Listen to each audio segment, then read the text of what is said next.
राहुल गांधी के अमेरिकी दौरे को लेकर विवाद अब तक जारी है। अमेरिका में दिए गए राहुल गांधी के विवादित बयानों के बाद अब उनके पासपोर्ट को रद्द किए जाने की मांग होने लगी है। वजह ये कि वे विदेशों में जाकर भारत को बदनाम करने की कोशिश करते हैं। बीजेपी सांसद ने राहुल गांधी का पासपोर्ट ही रद्द करने की मांग कर दी। उनका तर्क है कि राहुल विदेशों में जाकर कुछ भी बोलते हैं, देश का अपमान करते हैं। ऐसे में सरकार को उनका पासपोर्ट ही जब्त कर लेना चाहिए। असल में राजस्थान के बीजेपी सांसद सीपी जोशी ने लोकसभा स्पीकर ओम बिरला को एक चिट्ठी लिखी। उस चिट्ठी में उन्होंने कहा, राहुल गांधी के भाषणों से देश के आम लोगों को काफी तकलीफ हुई है। देश के बाहर जाकर देश का ही अपमान करने का हक राहुल गांधी को किसने दिया? सरकार को उनका पासपोर्ट ही जब्त कर लेना चाहिए, वरना राहुल को नेता प्रतिपक्ष के पद से इस्तीफा दे देना चाहिए। वैसे बीजेपी सांसद की इस मांग पर कांग्रेस ने तंज कसा और जोर देकर कहा कि बीजेपी सांसद को इतनी समझ भी नहीं कि पासपोर्ट रद्द करने का काम कोई लोकसभा स्पीकर का नहीं होता। उनके पास तो कोई अधिकार ही नहीं है। वे न पासपोर्ट जारी करते हैं और न ही इसे रद्द करते हैं। अब कांग्रेस इस मुद्दे को जरूर भुनाने की कोशिश कर रही है, लेकिन राहुल के कुछ बयान विवाद का विषय बने हुए हैं। राहुल गांधी ने अमेरिका में कई मुद्दों पर बात की थी। उनकी तरफ से चीन को लेकर भी एक ऐसा दावा किया गया था जिसने बीजेपी को आग बबूला कर दिया। उन्होंने वॉशिंगटन में मीडिया से बात करते हुए अमेरिका में कहा था कि इस समय चीनी सैनिकों ने दिल्ली की जितनी जमीन पर लद्दाख में कब्जा किया हुआ है, मैं इसे एक बड़ी आपदा के रूप में देखता हूं। मीडिया इस बारे में लिखना ज्यादा पसंद नहीं करती है, लेकिन सोचिए अमेरिका कैसे रिएक्ट करेगा अगर उसे ये पता चले कि उसके पड़ोसी ने उसकी 4000 स्क्वायर किलोमीटर जमीन पर कब्जा किया हुआ है। क्या कोई राष्ट्रपति ये कहकर बच सकता है कि उसने स्थिति को बेहतर तरीके से संभाला था? मैं बिल्कुल नहीं मानता कि पीएम मोदी ने चीन के मुद्दे को ठीक तरीके से हैंडल किया। मुझे कोई कारण समझ नहीं आता कि आखिर क्यों चीनी सैनिक हमारी जमीन पर बैठे हुए हैं। एक दूसरे बयान में राहुल गांधी ने यह भी दावा किया था कि देश की राजनीति में नफरत का माहौल है। उन्होंने हाल ही में हुए लोकसभा चुनाव को भी निष्पक्ष मानने से इनकार कर दिया था। राहुल ने कहा था कि अगर चुनाव निष्पक्ष रहते तो बीजेपी को 240 सीटें नहीं मिलती। उनकी तरफ से चुनाव आयोग पर भी गंभीर सवाल उठा दिए गए थे। सिखों और आरक्षण को लेकर भी राहुल गांधी ने विवादित बयान दिए थे। Bureau report, news of India.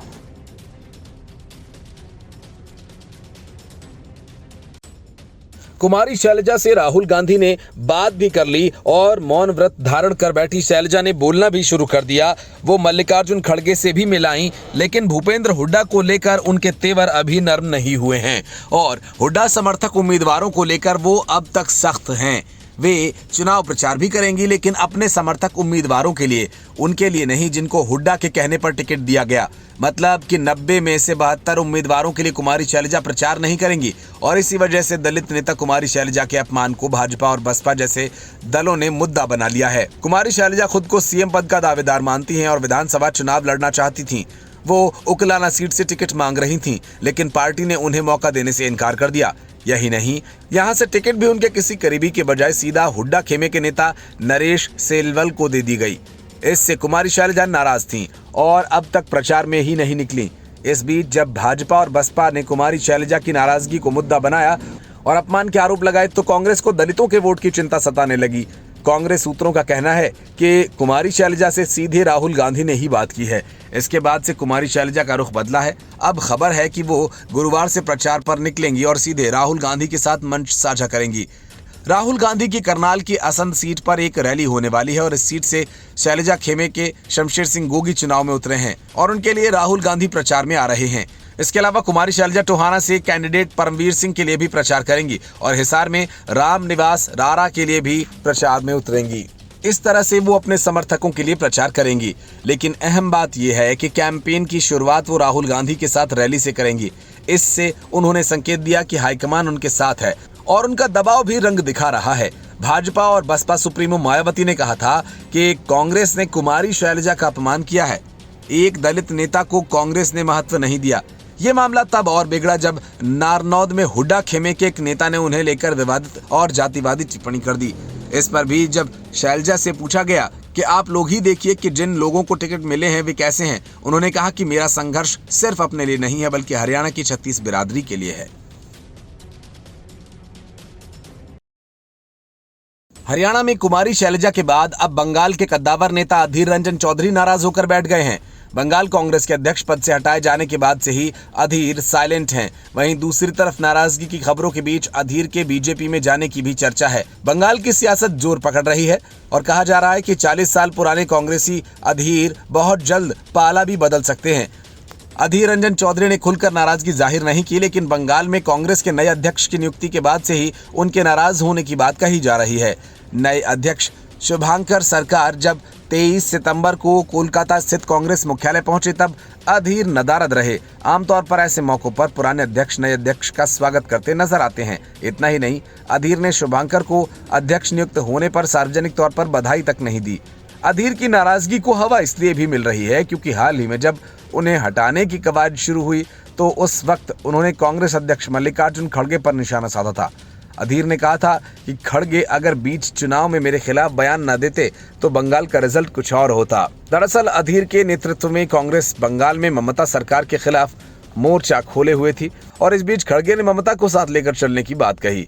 इस पर जब अधीर रंजन ने विरोध किया तो खड़गे ने कहा कि मैं अध्यक्ष हूं और अधीर मेरा फैसला नहीं मानेंगे तो मैं उन्हें पार्टी से निकाल दूंगा। अधीर रंजन चौधरी के नाराज होने की दो बड़ी वजह हैं।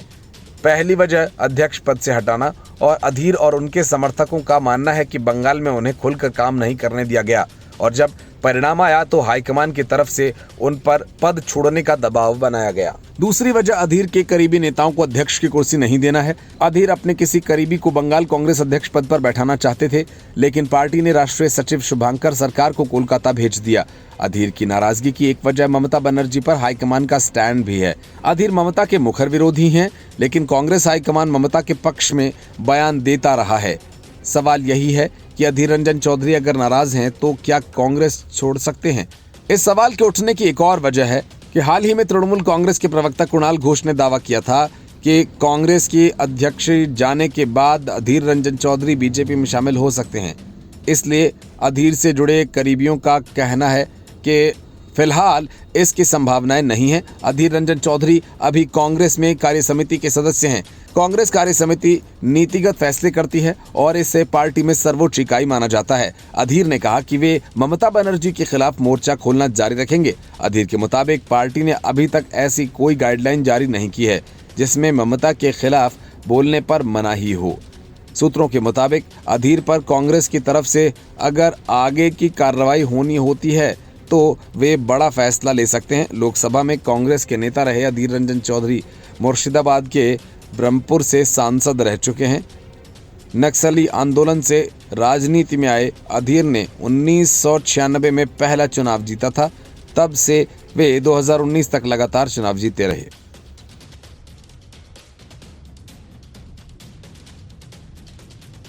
कुश्ती के अखाड़े से सियासत के दंगल में उतरने वाली विनेश फोगाट जुलाना सीट पर बुरी तरह से घिर गई हैं।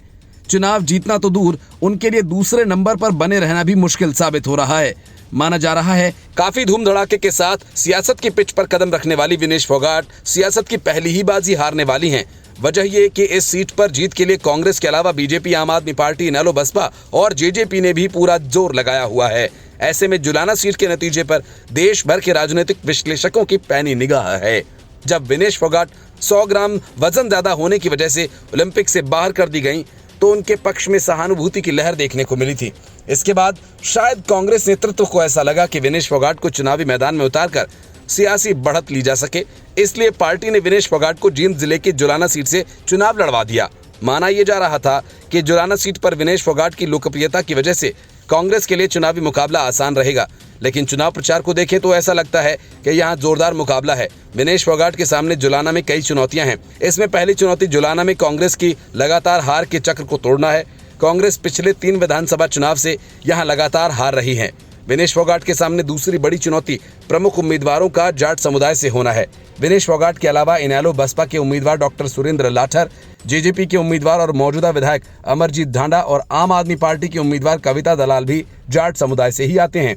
ऐसे में यहाँ जाट वोटों का बंटवारा होने की आशंका से इनकार नहीं किया जा सकता और ये डर कांग्रेस और विनेश फोगाट को सता रहा है। एक और चिंता जो कांग्रेस और विनेश फोगाट के सामने है वो ये कि इस सीट से टिकट मांग रहे नेता नाराज दिखाई दे रहे हैं। जुलाना सीट से टिकट के लिए कांग्रेस में कई लोगों ने आवेदन किया हुआ था, लेकिन पार्टी ने विनेश फोगाट को टिकट देकर बाकी लोगों की उम्मीद पर पानी फेर दिया। बीजेपी की रणनीति यहां गैर जाट वोटों को इकट्ठा करने की है और इसलिए उसने ओबीसी समुदाय से आने वाले कैप्टन योगेश बैरागी पर दांव लगाया है। आम आदमी पार्टी की उम्मीदवार कविता दलाल जुलाना ही की रहने वाली हैं और वो पहली भारतीय महिला पेशेवर पहलवान हैं। वो लंबे वक्त से जुलाना में सक्रिय हैं और सोशल मीडिया पर काफी चर्चित भी। विनेश फोगाट के लिए जुलाना में एक चुनौती ये भी है कि भले ही इस हलके में उनकी ससुराल है, लेकिन लोगों से उनका सीधा जुड़ाव नहीं। उनके मुकाबले कविता दलाल, अमरजीत डांडा, डॉक्टर सुरेंद्र लाठर की पकड़ यहाँ ज्यादा मजबूत है। सुरेंद्र लाठर बीजेपी से टिकट मांग रहे थे, लेकिन जब उन्हें टिकट नहीं मिला तो वे इनेलो बसपा से उम्मीदवार बन गए। जुलाना सीट पर इनेलो भी काफी मजबूत है और 2009 और 2014 के विधानसभा चुनाव में यहाँ इनेलो ही जीती थी। ऐसे में विनेश की राह आसान नहीं दिखाई देती। जुलाना में 70% जाट मतदाता हैं और आज तक यहाँ के सभी विधायक इसी समुदाय से आए हैं। लेकिन अगर जाट वोटों का बंटवारा हुआ तो निश्चित रूप से कांग्रेस और विनेश फोगाट के लिए जुलाना में जीतना आसान नहीं होगा। दिल्ली हाईकोर्ट में याचिका के नाम पर सांप्रदायिक कार्ड खेल रही ईदगाह समिति को हाईकोर्ट ने कड़ी फटकार लगाते हुए बिना शर्त माफी मांगने का आदेश दिया। कड़ी फटकार लगाते हुए याचिका खारिज भी कर दिया। असल में मामला दिल्ली के सदर बाजार स्थित शाही ईदगाह पार्क का है, जिसे वक्फ बोर्ड ने वक्फ की संपत्ति घोषित किया हुआ है, लेकिन जांच से पता चला कि जमीन डीडीए की है। हाईकोर्ट ने शाही ईदगाह पार्क में स्थित जगह को डीडीए की जमीन बताया और यहां झांसी की रानी की मूर्ति स्थापित करने के खिलाफ ईदगाह समिति की याचिका खारिज कर दी गई। न्यायालय ने मस्जिद समिति के द्वारा आवेदन की कुछ पंक्तियों पर कड़ी आपत्ति जताई। उसमें एकल न्यायाधीश के उस फैसले की सत्यता पर सवाल उठाया गया था, जिसके तहत दिल्ली विकास प्राधिकरण जो शाही ईदगाह पार्क में लक्ष्मीबाई की प्रतिमा की स्थापित करने की अनुमति दी गई थी। दरअसल मस्जिद समिति इस जमीन को अपना बताता है, जबकि कोर्ट ने उसे डीडीए का घोषित किया हुआ था। मामले की सुनवाई के दौरान दिल्ली हाईकोर्ट के कार्यवाहक मुख्य न्यायाधीश मनमोहन और न्यायमूर्ति तुषार राव गेडिला की खंडपीठ ने इस विवाद को सांप्रदायिक रंग देने के लिए मस्जिद समिति की आलोचना की और साथ ही उसने ये भी निर्देश दिया कि ईदगाह मस्जिद समिति इस तरह के आचरण के लिए कल तक बिना शर्त माफी मांगे। कार्यवाहक मुख्य न्यायाधीश मनमोहन ने ईदगाह मस्जिद समिति से कहा कि अदालत के माध्यम से सांप्रदायिक राजनीति खेली जा रही है। मस्जिद समिति मामले को ऐसे पेश कर रही है जैसे कि ये एक धार्मिक मुद्दा है, लेकिन ये कानून और व्यवस्था की स्थिति से संबंधित मुद्दा है। न्यायमूर्ति गेडिला ने कहा कि झांसी की रानी की प्रतिमा का होना बहुत गर्व की बात है। कार्यवाहक मुख्य न्यायाधीश मनमोहन ने आगे कहा कि लक्ष्मीबाई एक राष्ट्रीय नायक हैं जो धार्मिक सीमाओं से परे हैं। याचिकाकर्ता सांप्रदायिक से रेखाएं खींच रहे हैं और अदालत का इस्तेमाल कर रहे हैं। सांप्रदायिक आधार पर विभाजन न करें। आपका सुझाव ही विभाजनकारी है। अगर जमीन आपकी थी तो आपको मूर्ति स्थापित करने के लिए स्वेच्छा से आगे आना चाहिए था। मस्जिद समिति के वकील ने दलील दी कि शाही ईदगाह के सामने झांसी की रानी की मूर्ति स्थापित करने से इलाके में कानून व्यवस्था की स्थिति खराब हो सकती है। उन्होंने कहा दिल्ली अल्पसंख्यक समिति ने यथास्थिति का आदेश दिया था, लेकिन इसलिए मूर्ति स्थापित नहीं की जा सकती। उन्होंने कहा अल्पसंख्यक समिति के इस आदेश को एकल न्यायाधीश के समक्ष चुनौती नहीं दी गई थी, इसलिए यह आदेश अभी भी लागू होगा। मस्जिद समिति के वकील ने आगे तर्क दिया कि डीडीए और दिल्ली नगर निगम ने एक वैकल्पिक स्थल की पहचान की जहां मूर्ति स्थापित की जा सकती है। इस दौरान डीडीए के वकील ने कोर्ट का ध्यान मस्जिद समिति की दलीलों में कुछ निंदनीय पैराग्राफ्स की ओर आकर्षित किया और इसे कोर्ट के एकल न्यायाधीश को लेकर कहा गया था कि जिन्होंने हाल ही में आदेश दिया था कि विवादित भूमि डीडीए की है। खंडपीठ ने शाही ईदगाह प्रबंध समिति को इस तरह की दलीलें देने के लिए कल तक माफीनामा देने का आदेश दिया। कोर्ट की फटकार के बाद समिति के वकील ने बिना शर्त माफीनामा जारी करने पर सहमति जताई और इसके साथ ही उन्होंने अपनी अपील को भी वापस लेने की अनुमति मांगी। इस मामले में कोर्ट की अगली सुनवाई 27 सितंबर को है। Bureau report, news of India. CM पद से इस्तीफा देने के बाद से केजरीवाल ईमानदारी का सर्टिफिकेट लेने के लिए जनता के बीच निकल पड़े। इसी वजह से कभी वे कहते हैं कि आज के जमाने में कोई चपरासी भी अपनी नौकरी नहीं छोड़ता, लेकिन मैंने तो सीएम का पद छोड़ा है। तो वे कभी कहते हैं कि मेरी मोटी चमड़ी नहीं है, मैं भ्रष्टाचार के लांछन के साथ नहीं जी सकता। मेरे कट्टर दुश्मनों ने भी कभी मुझे भ्रष्ट नहीं कहा। केजरीवाल जब भी इस तरह की बात करते हैं तो उनकी पूरी पार्टी एक सुर में उसे दोहराती है, लेकिन हकीकत यह है कि केजरीवाल के भ्रष्टाचार से त्रस्त होकर आम आदमी पार्टी के नेता लगातार पार्टी छोड़कर जा रहे हैं। दिल्ली नगर निगम में स्टैंडिंग कमेटी के चुनाव से ठीक पहले आम आदमी पार्टी में भगदड़ मच गई और पार्टी के 2 पार्षद केजरीवाल पर भ्रष्टाचारी होने का आरोप लगाते हुए बीजेपी में शामिल हो गए।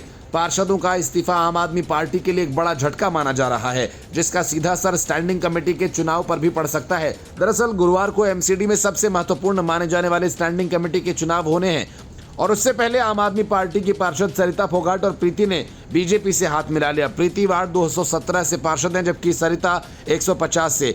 इन दोनों ही नेताओं ने बीजेपी अध्यक्ष वीरेंद्र सचदेवा और केंद्रीय मंत्री हर्ष मल्होत्रा की मौजूदगी में बीजेपी की सदस्यता ली। बीजेपी में शामिल होने के बाद पार्षद प्रीति ने कहा कि वो 4 बार पार्षद रही हैं और हमेशा लोगों के बीच रहकर नागरिकों के मुद्दों को उठाया, उनकी समस्याओं को सुलझाने में मदद करने की कोशिश करती हैं। उन्होंने कहा कि मैं केजरीवाल और उनकी पार्टी में ये सोचकर शामिल हुई थी कि वे कुछ अलग करना चाहते थे, लेकिन अब मुझे आम आदमी पार्टी छोड़ने के लिए मजबूर होना पड़ा क्योंकि वहां एक अलग माहौल है और वो मेरे लिए बर्दाश्त के योग्य नहीं। एमसीडी की सर्वोच्च निर्णय लेने वाली संस्था 18 सदस्यीय स्थायी समिति की एकमात्र खाली सीट को भरने के लिए चुनाव गुरुवार को होगा और इस साल की शुरुआत में पश्चिमी दिल्ली लोकसभा सीट से चुनाव के बाद बीजेपी पार्षद कमलजीत सरावत के इस्तीफे के चलते ये सीट खाली हो गई थी। गुरुवार को दिल्ली नगर निगम के सदन की बैठक होगी। इसमें स्टैंडिंग कमेटी के 1 सदस्य का चुनाव होना है। दिल्ली में आम आदमी पार्टी का मेयर है, लेकिन 2 पार्षदों के बीजेपी में शामिल होने से स्टैंडिंग कमेटी के सदस्य और चेयरमैन के चुनाव में बीजेपी का दावा मजबूत हो सकता है। अगर बीजेपी स्टैंडिंग कमेटी का चुनाव जीत जाती है तो फिर एमसीडी पर उसका एक तरह से कब्जा हो जाएगा, क्योंकि एमसीडी के सारे बड़े काम इस कमेटी की मंजूरी के बाद ही होते हैं। वक्फ संशोधन बिल के संसद में पेश होने और फिर संयुक्त संसदीय समिति के पास भेजे जाने तक विपक्षी दलों और मुस्लिम संगठनों ने जमकर विरोध किया। मुस्लिम संगठन इस बिल को सिरे से खारिज करने की मांग कर रहे हैं। ये बिल फिलहाल संयुक्त संसदीय समिति के पास है। इस बिल पर सुझाव देने की समय सीमा खत्म हो चुकी है। इस बीच संयुक्त संसदीय समिति के सदस्य और बीजेपी सांसद निशिकांत दुबे ने सुझावों को लेकर एक बड़ा दावा किया। सूत्रों से मिली जानकारी के अनुसार वक्फ संशोधन बिल पर जेपीसी के वरिष्ठ सदस्य निशिकांत दुबे ने जेपीसी के अध्यक्ष जगदम्बिका पाल को पत्र लिखा है। निशिकांत दुबे ने जगदम्बिका पाल को पत्र लिखकर गंभीर आरोप लगाते हुए कहा कि जेपीसी को मिले 1,25,00,000 पत्रों की भाषा एक जैसी है, जिसमें वक्फ संशोधन बिल को लेकर तत्काल प्रभाव से रद्द किए जाने की बात कही गई है। इन सुझावों के आर्टिफिशियल इंटेलिजेंस के जरिए भेजे जाने की संभावना हो सकती है। दुबे के मुताबिक इसे अंतर्राष्ट्रीय स्तर पर कंट्रोल किया जा रहा है और देश के अंदर माहौल खराब करने की अंतर्राष्ट्रीय साजिश रची जा रही है। पत्र में इन्होंने इसे राष्ट्रीय संप्रभुता पर खतरा बताया। संयुक्त संसदीय समिति के अध्यक्ष जगदम्बिका पाल को लिखे पत्र में निशिकांत दुबे ने कहा कि इसके पीछे अंतर्राष्ट्रीय इस्लामिक संगठन हैं जो देश की व्यवस्था को बर्बाद करना चाहते हैं। बीजेपी सांसद ने आरोप लगाया कि भगोड़े इस्लामिक कट्टरपंथी जाकिर नाइक और अन्य हमारे देश के युवाओं के बीच भ्रम फैलाकर वक्फ संशोधन बिल के जरिए उन्हें सरकार के खिलाफ करने की योजना बना रहे हैं। उन्होंने पत्र में दावा किया कि जाकिर नाइक जेपीसी को सबमिशन से भरने में उसके नेटवर्क की किसी भी संलिप्तता की पूरी तरह से जांच की जानी चाहिए। अगर ये सच पाया जाता है तो ये भारत की विधायी स्वतंत्रता पर सीधा हमला है और इसे राष्ट्रीय सुरक्षा के मुद्दे के रूप में देखा जाना चाहिए। निशिकांत दुबे ने चिंता व्यक्त करते हुए आरोप लगाया कि वक्फ संशोधन बिल के खिलाफ आईएसआई, चीन और जमात इस्लामी, बांग्लादेश और तालिबान जैसे कट्टरपंथी संगठनों, विदेशी अभिनेताओं की संलिप्तता एक गंभीर चिंता का विषय है। इसे लेकर भाजपा सांसद निशिकांत दुबे ने चिंता जताई है कि और उनका कहना है कि आखिर इतनी बड़ी संख्या में लोगों ने क्यों बात रखी है। इसके पीछे कोई अभियान नजर आता है जिसकी जांच होनी चाहिए। दुबे ने समिति के चेयरपर्सन जगदम्बिका पाल से मांग की है कि वे गृह मंत्रालय से कहें कि इसकी जांच की जाए। आखिर कौन हैं जो वक्फ विधेयक को लेकर इतने सुझाव भेज रहे हैं। दरअसल कई मुस्लिम मौलवियों की ओर से लोगों से अपील की गई थी कि वे अपना विरोध ज्यादा से ज्यादा दर्ज कराएं। इसके अलावा कई जगहों से तो सड़कों तक पर घूम घूम कर ऐलान किए जाने के वीडियोस भी सामने आए थे।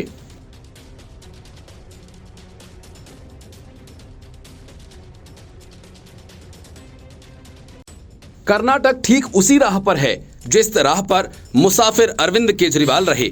जाहिर है कि दिल्ली की तर्ज पर सिद्धरमैया से भी इस्तीफे की मांग शुरू हो गई है। अब देखना यह है कि सिद्धरमैया रिजाइन करते हैं या अरविंद केजरीवाल की राह पर चलते हैं। अरविंद केजरीवाल ने भारतीय राजनीति में 2 ट्रेंड सेट कर दिए हैं। एक, गिरफ्तारी के बाद भी सीएम पद पर बने रहा जा सकता है और दूसरा, सीएम पद छोड़ने के बाद भी डमी सीएम बनाकर राज्य की गद्दी पर अपना नियंत्रण बनाया जा सकता है। अब जब सिद्धरमैया के खिलाफ मुकदमा चलाने की इजाजत कोर्ट से मिल गई है तो सवाल ये उठता है कि क्या सिद्धरमैया इस्तीफा देंगे या फिर दिल्ली के मुख्यमंत्री अरविंद केजरीवाल ही की तरह अपने पद पर बने रहेंगे, क्योंकि उनके वकील भी वही हैं, अभिषेक मनु सिंघवी। दूसरा सवाल यह भी कि अगर मुकदमा दर्ज होता है तो जांच कौन सी एजेंसी करेगी, राज्य सरकार की एजेंसीज या फिर सीबीआई। और ऐसे में कई सवाल और उठते हैं। कोर्ट की जांच के आदेश के बाद कर्नाटक के सीएम सिद्धरमैया की जो प्रतिक्रिया सामने आई है वो काफी कुछ अरविंद केजरीवाल की ही जैसी है। सिद्धरमैया ने बीजेपी और जेडीएस पर निशाना साधते हुए कहा कि ये सियासी लड़ाई है, प्रदेश की जनता मेरे साथ है, मुझे विश्वास है कि अगले कुछ दिनों में सच्चाई सामने आ जाएगी और जांच रद्द हो जाएगी। काफी कुछ इसी तरह की बातें दिल्ली के सीएम पद पर से रिजाइन करने की मांग पर अरविंद केजरीवाल भी बोलते रहे। मुख्यमंत्री सिद्धरमैया भी ठीक अरविंद केजरीवाल की ही तर्ज पर प्रधानमंत्री नरेंद्र मोदी को ही मुख्य टारगेट पर रख रहे हैं।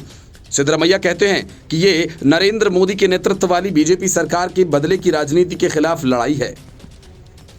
बीजेपी और जेडीएस की इस बदले की राजनीति के खिलाफ हमारा न्यायिक संघर्ष जारी रहेगा। मुझे न्यायालय पर भरोसा है। हमारी पार्टी के सभी विधायक, नेता और कार्यकर्ता और कांग्रेस आलाकमान मेरे पक्ष में मजबूती से खड़े रहे और मुझे कानून के लिए लड़ाई जारी रखने के लिए प्रोत्साहित किया।